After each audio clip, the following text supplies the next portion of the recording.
आपका वापस स्वागत है। मैं Vivek Bindra, founder and CEO बड़ा बिजनेस.com। आज मैं एक सन्यासी के विषय में बात करूंगा। वीडियो थोड़ा अलग होगा, आज डिफरेंट होगा। सन्यासी के जीवन से पावरफुल बिजनेस लेसंस। ये एक अलग ही सन्यासी है। हिल डिवाइन ग्रेस अभय चरणारविंद भक्ति वेदांत स्वामी शिला प्रभुपाद। कौन है शिला प्रभुपाद? ये इस्कॉन के फाउंडर आचार्य हैं। इस्कॉन का नाम तो लगभग पूरी दुनिया ने सुना है, इनका नाम कम लोगों ने सुना है। स्वामी विवेकानंद को तो लोग जानते हैं, लेकिन इनके बारे में कम जानते हैं। आज कुछ ऐसी अद्भुत बातें बताऊंगा, वीडियो से नजर मत हिला दीजिएगा। शिला प्रभुपाद से आप दुनिया भर के सारे बिजनेस लेसन सीख सकते हैं। आप पंक्चुअलिटी सीखना चाहते हैं, टाइम मैनेजमेंट, लीडरशिप को कैसे तैयार करें, एक इंस्टीट्यूशन को कैसे स्केल करें, बिना पैसे के एक ऑर्गेनाइजेशन को कैसे बिल्ड करें, सस्टेनेबिलिटी कैसे लाएं, प्रोसेस कैसे लेके आए, पीपल स्किल क्या होते हैं, रैपिड एक्सपेंशन, ग्रोथ, स्पीड, ये कैसे आता है। बंगाल में इनका जन्म हुआ था 1896 के अंदर, और इनकी माता का देहांत हो गया था जब ये 14 साल के थे, 1910 में। ये स्कॉटिश चर्च कॉलेज गए थे। यूरोपियन लेड एजुकेशन थी, शुरू से ही बहुत तेज थे। अंग्रेजी में इन्होंने पढ़ाई करी, लेकिन इन्होंने डिप्लोमा या डिग्री जो भी थी ब्रिटिश को रिस्पॉन्ड करते वक्त इन्होंने इंडिपेंडेंस मूवमेंट पर उसको लेने से अस्वीकार कर दिया। गांधी के नॉन कोऑपरेशन मूवमेंट में ये बहुत बड़े कॉन्ट्रीब्यूटर रहे। ये कोई शुरू से सन्यासी नहीं थे। प्रयागराज इलाहाबाद में इनका खुद का फार्मेसी का बिजनेस था, पर 1922 में जब अपने गुरु से मिले, इनके गुरु इनको देख के पहचान गए कि शिला प्रभुपाद की अंग्रेजी तो इतनी अच्छी है कि जब ये अंग्रेजी में बोलेंगे तो अंग्रेज भी डिक्शनरी खोल करके उस समय समझेंगे कि अंग्रेजी में बोल क्या रहे हैं।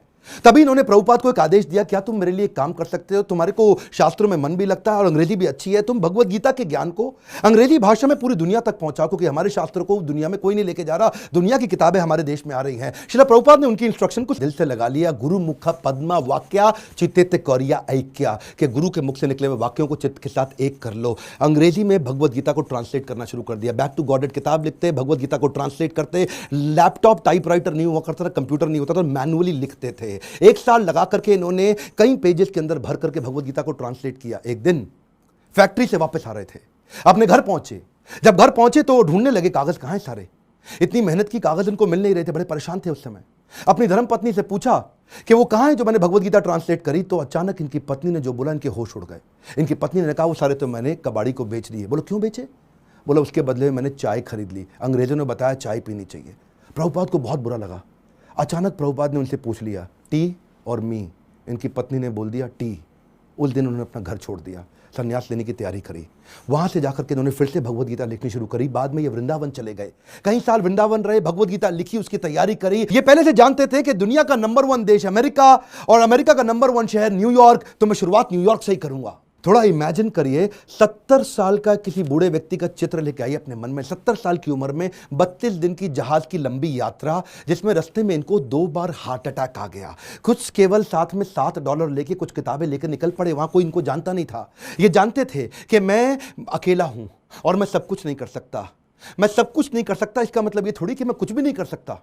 मैं सब कुछ नहीं कर सकता, इसका मतलब यह नहीं कि मैं कुछ भी नहीं कर सकता, क्योंकि मैं कुछ कर सकता हूं तो मैं कुछ कर लूंगा, और कुछ कुछ कर करके मैं सब कुछ भी कर दूंगा। और वो हिम्मत लेकर के निकल पड़े। वहां पहुंचे टॉम्स्किन स्क्वायर पार्क न्यूयॉर्क के अंदर। उन दिनों वियतनामीज और यूएस का वॉर चल रहा था, जिसके कारण वहां बहुत हिप्पीज आ गए थे। हिप्पीज वो हुआ करते थे जो सड़क पर लेट करके इलिसिट सेक्स करना, नशा करना, वहीं पर नंगे लेटे रहना, 2-2, 4-4, 6-6 महीने तक नहाना नहीं। हिप्पीज ने एक्चुअली डिफाई कर दिया अमेरिका को। अमेरिकन सरकार परेशान थी कि ये लोग अपना घर छोड़ चुके हैं, पूरी तरह स्वतंत्र हो चुके हैं और कुछ भी कर रहे हैं। इन्होंने सोचा क्यों ना इन्हीं के साथ शुरुआत किया जाए। सबसे डिफिकल्ट मैन पावर को उन्होंने कल्टीवेट करने का कोशिश किया, उनको डायरेक्शन दिया ताकि मैं कमिटमेंट ले सकूं। धीरे धीरे उनके लिए कीर्तन करना शुरू कर दिया। इनका रूल क्या था? करेक्शन नहीं, मेडिटेशन। एक बार मेडिटेशन करा के इनको करेक्शन दूंगा बाद में, पहले मेडिटेशन बाद में करेक्शन। और वहां जो हिप्पी हुआ करते थे वो उनकी सुनते नहीं थे, बेइज्जती करते थे, इनके ऊपर सिगरेट का धुआं फेंक देते थे, इनको टॉयलेट की लंबी लाइन में पीछे धक्का मार के खड़ा कर देते थे, इनका सामान चोरी कर लेते थे, इनकी बेइज्जती करते थे। पर प्रभुपाद उनके लिए फिर भी भोजन बनाते थे, उनको सुबह शाम भगवत गीता पे कथा सुनाया करते थे, उनके साथ बैठ के कीर्तन करते थे। उनको धीरे धीरे मजा आने लगा। प्रभुपाद ने एक दिन उनसे पूछा तुम नशा क्यों करते हो? तो बोले सर मेरे को ना I want to stay high. मैं नशा क्यों करता हूं? मुझको अच्छा लगता है, I want to stay high. तो प्रभुपाद ने कहा मैं तुमको ऐसा नशा दूंगा which will keep you high for ever. उन्होंने बोला ऐसा नशा है आपके पास? बोले वो कौन सा नशा है? बोले हरिनाम का नशा है। मैं तुमको हरि नाम लेना सिखाऊंगा, मैं तुम्हें भगवत गीता पढ़ना सिखाऊंगा। अगर तुम कृष्ण के आदेशों को समझ पाए तो वो सबसे ऊंचा नशा है। जिसको वो नशा लग गया आध्यात्मिक जीवन का, तो भौतिक जीवन के नशे उसके सामने बहुत छोटे पड़ जाएंगे। धीरे धीरे लोगों ने उनकी बात सुननी शुरू करी। ये लोग अपना घर बार पहले ही छोड़ चुके थे। प्रभुपाद को समझ में आ गया ऐसी मैन पावर जिसका कहीं दुनिया में अटैचमेंट नहीं, उनको कल्टीवेट कर गया तो ये मेरे मूवमेंट को पूरी दुनिया में फैला सकेंगे। ये अंग्रेज है और अंग्रेजों की बात पूरी दुनिया जानती है, इसीलिए हंट द राइनोसरस अगर शिकार करना है तो गेंडे का शिकार करो। प्रभुपाद ने सबसे कठिन मुद्दा उठाया और उसके बाद अमेरिका की सरकार भी प्रभुपाद को धन्यवाद करती थी कि तुमने ऐसे लोगों को नशा छुड़वा दिया। वो सारे हिप्पी हैप्पी बन गए। क्या कमॉन, दोबारा सुनिए, हिप्पीज को हैप्पी बना दिया इन्होंने। कैसे हैप्पी बनाया? उनको गुलाब जामुन बना बना के अपने हाथ से खिलाते थे, उनको कथा सुनाते थे और धीरे धीरे उनका हृदय में परिवर्तन आया। और वहीं से प्रभुपाद ने, ये लीडर्स ऑफ लीडिंग लीडर थे प्रभुपाद, मेरी बात सुनिए, एम्पावर करते थे। लीडर्स ऑफ लीडिंग लीडर, इतना विश्वास डाला उनमें, इतना ट्रस्ट डाला उनमें कि उनको बोला यहां से तुम मेरे सारे शिष्य बन चुके हो। 10,000 शिष्य उन्होंने बनाए धीरे धीरे करके यूएस के अंदर। 2 को उन्होंने भेजा यूरोप में, 2 को भेजा अफ्रीका, फिर 2 को ऑस्ट्रेलिया, फिर 2 को रशिया, फिर 2 को इंडिया। ऐसा करते करते उन्होंने सब जगह लोगों को अलग अलग भेजा और बोला अब इस भगवत गीता को तुम लेके जाओ। मैंने तुमको सिखाया, अब तुम दूसरों को सिखाओ। 1965 से 1977 तक लगभग 11-12 साल इन्होंने पूरी तरह अपने आप को झोंक दिया। पैसे की कमी थी इनके पास, सोचा पैसा नहीं है तो अगरबत्ती, पूजा में काम आने वाली अगरबत्ती का बिजनेस इन्होंने अपने शिष्य को करना समझाया। लगभग 3 सालों के अंदर $1 मिलियन का रेवेन्यू आना शुरू हो गया अगरबत्ती के बिजनेस से। किताबें इन्होंने तेजी से लिखनी शुरू कर दी। 5.5 करोड़ किताबें इन्होंने इस दौरान पूरी दुनिया के अंदर बांटी। किताबें बेच करके कुछ फंड रेज किया जिससे इन्होंने मंदिर बनाने का प्रयास किया। अपने शिष्यों को समझाया, उनको सिखाया। वो किताबों को 25 भाषाओं में पूरी दुनिया के अंदर ट्रांसलेट किया। उन दिनों क्या हुआ, सब लोग, अंग्रेज लोग पूरी दुनिया में इनको देख रहे थे। ये कौन इंडियन सन्यासी आया है जिसने भगवत गीता, कृष्ण अर्जुन, जिसकी कोई जानकारी नहीं किसी को, लेकिन गोरे काले हर धर्म के लोग सीखने लग गए। ये रिलीजन से आगे लेकर के चले गए। इन्होंने कहा रिलीजन नहीं, मैं स्पिरिचुअलिटी की बात कर रहा हूं। उसी दौरान एक रिपोर्टर इनके पास आया, बोला Swami ji, India has a factory of producing God. Every weekend a God comes from India and says that I will make you God, start funding me, come on. तो स्वामी जी हैरान हो गए। बोला Swami ji, are you also God? क्या स्वामी जी तुम भी भगवान हो? तो प्रभुपाद ने बोला नहीं नहीं, मैं भगवान नहीं हूं, मैं भगवान का नौकर हूं। तो वो हैरान हो गया। पहली बार कोई ऐसा व्यक्ति आया हिंदुस्तान से जो बोला मैं भगवान नहीं हूं, भगवान का नौकर हूं। तो प्रभुपाद ने बोला नहीं, मुझसे गलती हो गई, मैं भगवान का नौकर भी नहीं हूं, मैं भगवान का नौकर बनने का प्रयास कर रहा हूं। I am all a servant of God, but it is for you to recognize. सारे अमेरिका के अंदर अखबारों में छप गया कि पहली बारी कोई ऐसा इंडियन आया जो बताता है I am trying to become servant of God, I am not God. उन्हीं दिनों हेनरी फोर्ड के पोते एल्फ्रेड फोर्ड इनसे मिलने के लिए आए। हेनरी फोर्ड का नाम बहुत हुआ करता था पृथ्वी के अंदर। प्रभुपाद कम बोलते थे, लिमिटेड बोलते थे। जब एल्फ्रेड फोर्ड इनसे मिलने आए तो प्रभुपाद ने केवल उनसे एक ही क्वेश्चन पूछा, where is Henry Ford now? अब हेनरी फोर्ड जीवित नहीं थे, बस केवल उनकी आंखों में आंख डाल के प्रश्न पूछा।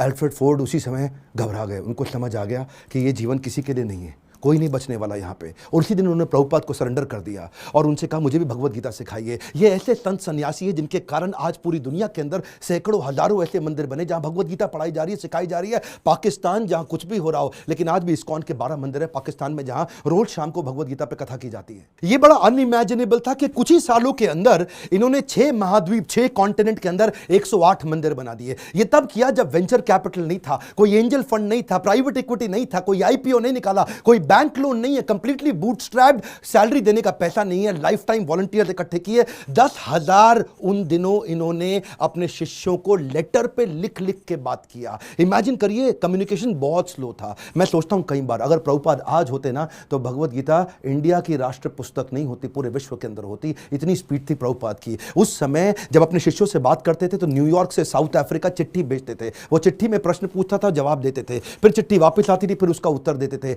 इमेजिन करिए 10,000 ऐसे लेटर लिखे इन्होंने, कितना समय की कमी रहा होगा। इनके इतने सारे philosophical issues, managerial issues, personal issues, professional issues, सब पे गाइड किया करते थे। व्हाट्सएप नहीं था, कम्युनिकेशन नहीं था, वहां पे फ्लाइट तेज नहीं जाती थी। बावजूद उसके इन्होंने 12 साल के अंदर 15 बार पूरी पृथ्वी का भ्रमण किया।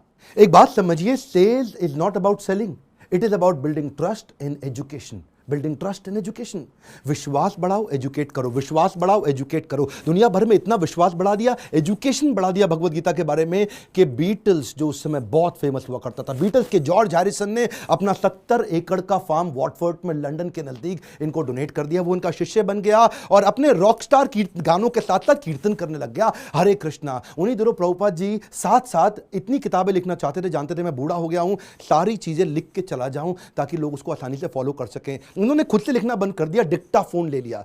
डिक्टाफोन जानते क्या होता है? उस पर ये रिकॉर्ड करते थे और चलते चलते रिकॉर्ड करते थे, बैठे बैठे रिकॉर्ड करते थे। 24 घंटे में से 22 घंटा सेवा करते थे, 2 घंटा आराम करते थे। अनइमेजिनेबल है, मैं थोड़ा आपको बता रहा हूं फिर से, इसको मत मिस करिएगा। 24 में से दुनिया जानती है प्रभुपाद 22 घंटा सेवा करते थे, 2 घंटा रात को 10 से 12 तक आराम करते थे, रात को 12 से सुबह 4 बजे तक किताबें ट्रांसलेट किया करते थे, क्योंकि इनके गुरु का आदेश था किताबें ट्रांसलेट कर करके रिकॉर्ड करते थे उसको, जानते थे मैं लिखूंगा टाइप करूंगा टाइम लगेगा, शिष्यों को बोलते थे तुम रिकॉर्डिंग को सुनो उसको टाइप करो। उसी समय टेक्नोलॉजी का इस्तेमाल करते थे। डिक्टाफोन के बाद माइक्रोफोन आया, माइक्रोफोन पे करने लगे। सुबह की साधना करते, मंदिर में मंगल आरती करने के बाद, जब करने के बाद जब बाहर वॉक करने निकलते 1 घंटा वॉक करते, शिष्य को साथ में लेते, उस समय फिर से ट्रांसलेट करते, शिष्य माइक पकड़ के चलते रहते, ये मॉर्निंग वॉक पे फिर से ट्रांसलेट करते। जानते थे इनके पास समय कम था। प्रभुपाद ने अपने 12 साल के अंदर वो काम किया जो कि बिल्कुल अकल्पनीय है।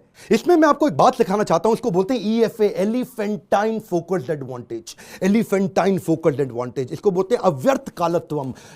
संस्कृत का शब्द है अव्यर्थ कालत्वम, यानी कि इतना सा भी समय वेस्ट नहीं करना। ऑब्सेसिव अटेंशन टू डिटेल, और इसको क्या कहते हैं OAD, obsessive attention to detail. हाथी के बराबर हाथी शब्द इस्तेमाल किया गया, एलिफेंटाइन फोकस, क्योंकि लगना चाहिए आपको बहुत भयंकर फोकस है ये। मेरा एक दोस्त है, वो मुझे क्या कहता है कि यार विवेक, मेरे को 12 साल लग गए एक फैक्ट्री को 2 फैक्ट्री बनाने में। सुनिएगा, 12 साल लगे एक फैक्ट्री को 2 फैक्ट्री बनाने में, जिसमें मैंने बहुत पैसा लगाया। प्रभुपाद बिना पैसे के एक मंदिर को 108 मंदिर बना दिया 12 साल के अंदर। ये किया कैसे? बिना तनख्वाह दिए। मैं इतनी तनख्वाह दे रहा हूं, लोग काम नहीं कर रहे, ये बिना तनख्वाह के लोगों से इतना काम करा लेते हैं। इसी को बोलते हैं कि वैकुंठ से जब व्यक्ति आता है और ऐसी लीडरशिप बिल्ड करता है, ऐसी लीडरशिप वाला व्यक्ति इतना एम्पावर कर देगा कि एक ऑर्डिनरी आदमी से एक्स्ट्रा ऑर्डिनरी काम करा जाएगा। जब जेब में पैसा हो तो स्पीड आ जाती है। सुनिएगा ध्यान से, जब जेब में पैसा हो तो स्पीड तो आ ही जाती है, लेकिन प्रभुपाद की जेब में पैसा नहीं था। ये थोड़ा सा अनइमेजिनेबल केस स्टडी है कि लो कॉस्ट हाई स्पीड। सुनिएगा ध्यान से, बिना पैसा लगाए लो कॉस्ट पे हाई स्पीड कैसे बिल्ड करें? इसका तरीका क्या है? अर्जेंसी और पीपल स्किल।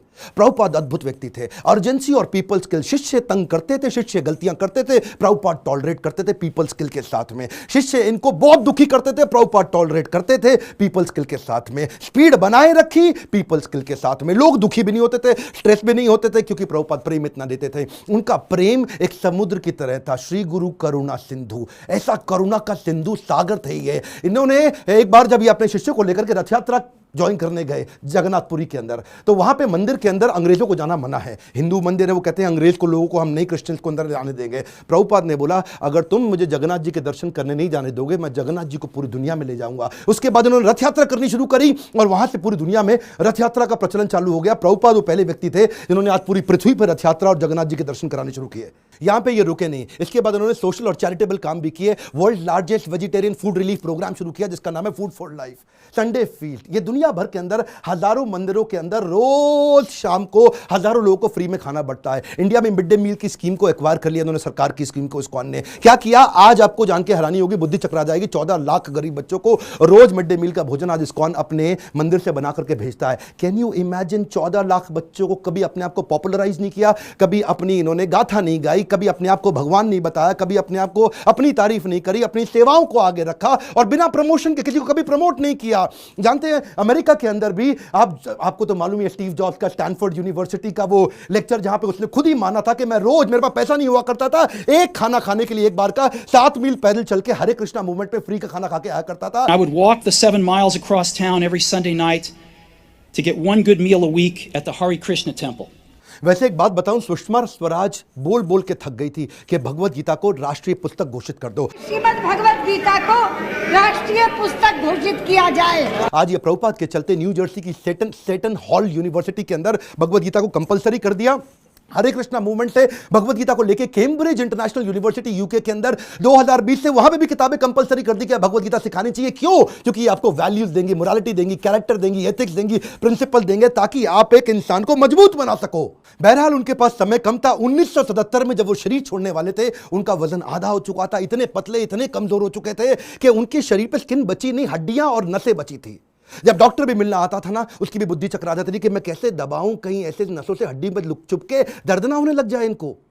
शिष्य लोग आसपास देखते थे डॉक्टर का मुंह कितना इंच खुला हुआ है, ऐसा ऐसा। डॉक्टर हैरान होता था, इंच नापते थे ऐसा कि ये कैसा व्यक्ति कर रहे हैं। इस समय कॉन्शियसनेस को बिल्ड करना पॉसिबल ही नहीं है। प्रभुपाद के सारे ऑर्गन्स काम करना बंद कर चुके थे, उनकी उम्र बहुत ज्यादा हो चुकी थी, लेकिन उस समय डेथ बेड पे, क्षमा चाहता हूं गलत शब्द यूज कर रहा हूं, ऐसे लोगों की कभी डेथ नहीं होती, लेकिन उस समय उस बिस्तरे पे भी लेट करके प्रभुपाद शरीर छोड़ने से पहले भी ट्रांसलेट कर रहे हैं भागवतम को कि मेरे जाने से पहले मैं अपने गुरु के आदेश को पूरा करके जाऊं। अद्भुत। डॉक्टर बोला संभव ही नहीं है, यह बिल्कुल पॉसिबल नहीं है। So, if we have the chance of association with devotee, जानते हैं ये प्रभुपाद ऐसे व्यक्ति थे, जाने से पहले इन्होंने पूरा मैनेजमेंट मैनकॉम, कॉर्पोरेट्स के अंदर ना मैनकॉम होता है, मैनकॉम का मतलब क्या है, मैनेजमेंट कमिटी। तो प्रभुपाद चाहते थे मैं इसको फैमिली रन बिजनेस की तरह ना चलाऊं, इसको इतना प्रोफेशनल कर दूं, जैसे बड़े कॉर्पोरेट्स होते हैं वो फैमिली की तरह नहीं चलते, प्रोफेशनल तरीके से चलते हैं। उन्होंने एक मैनेजमेंट कमिटी बनाई, 12 लोगों की लीडरशिप तैयार करी, बोला जो भी डिसीजन होगा, जो भी पॉलिसी होगी, ये 12 लोग मिलकर के करेंगे ताकि कभी भी करप्शन ना लेकर के आए। जब भी अकेले का खुद का बिजनेस होता है तभी करप्शन आता है। कई ऐसे गुरुजी हैं जिनके बेटे भी अपने आप गुरु बन जाते हैं, उनके बेटे भी अपने आप गुरु बन जाते हैं। यहां पे केवल काबिल व्यक्ति को गुरु बनाया जाता है, यहां पे गुरु को नहीं प्रमोट किया जाता, यहां भगवत गीता को प्रमोट किया जाता है। एकर्स ऑफ एकर्स प्रॉपर्टी बना ली प्रभुपाद ने, लेकिन अपने बच्चों के नाम पे एक प्रॉपर्टी नहीं करके गए, सब कुछ सोसाइटी के नाम पे कर दिया। प्रभुपाद कहते थे कि बिलीफ स्पिरिचुअल होगा और बिहेवियर प्रोफेशनल होगा। सिस्टम सुनिए, कम ऑन, बिलीफ स्पिरिचुअल होगा और बिहेवियर प्रोफेशनल होगा। वो क्या कहते थे, प्रिंसिपल ग्लोबल है, ग्लोबल प्रिंसिपल पूरी दुनिया में एक जैसे होंगे, लेकिन रिसोर्सेज लोकल होंगे। अगर आपको पैसा चाहिए तो लोकल जगह से रेज करो, लोकल जगह पे खर्च करो। पैसा ना इस देश से उस देश जाएगा, ना उस देश से इस देश आएगा। प्रिंसिपल ग्लोबल होंगे और खर्चा रिसोर्सेज लोकल होंगे। यही मैं आपको बताना चाहता हूं। अगर इस प्रकार की लीडरशिप आप बिल्ड कर सके तो आपको जिंदगी के अंदर इसके लिए लीडरशिप क्वालिटी चाहिए, और वही मैं सिखाता हूं अपने प्रोग्राम्स के अंदर। इसको बोलते हैं लीडर, जिससे आप सारे स्पिरिचुअल भी और बिजनेस भी सारे लेसन एक साल ले सकते हो। रियल लीडरशिप वीडियो को डाउनलोड व्हाट्सएप पे करके पूरे देश में पहुंचाइए। स्वामी विवेकानंद को जानते हैं, श्रील प्रभुपाद को भी पहुंचाएंगे पूरी दुनिया के अंदर। भारत रत्न मिलना चाहिए ऐसे व्यक्ति को, ये मेरी आपसे प्रार्थना है। बहुत सीरियस हूं मैं आज, मैं अपने दिल से बोल रहा हूं। आज इनका जन्मदिन है। आज सारे व्हाट्सएप ग्रुप में, सारे फेसबुक ग्रुप में, अपने यूट्यूब चैनल पे इस वीडियो को निकाल के अपलोड करिए, पूरी दुनिया में पहुंचाइए। प्रभुपाद जी के बारे में पता चलना चाहिए। और अगर आपको वीडियो कहीं से मिला है, चैनल सब्सक्राइब करके बेल आइकॉन हिट करिए ताकि ऐसे वीडियो आपसे मिस ना हो सके। मेरे साथ जुड़े रहने के लिए, हर बार वापस आने के लिए आप सबका दिल से धन्यवाद।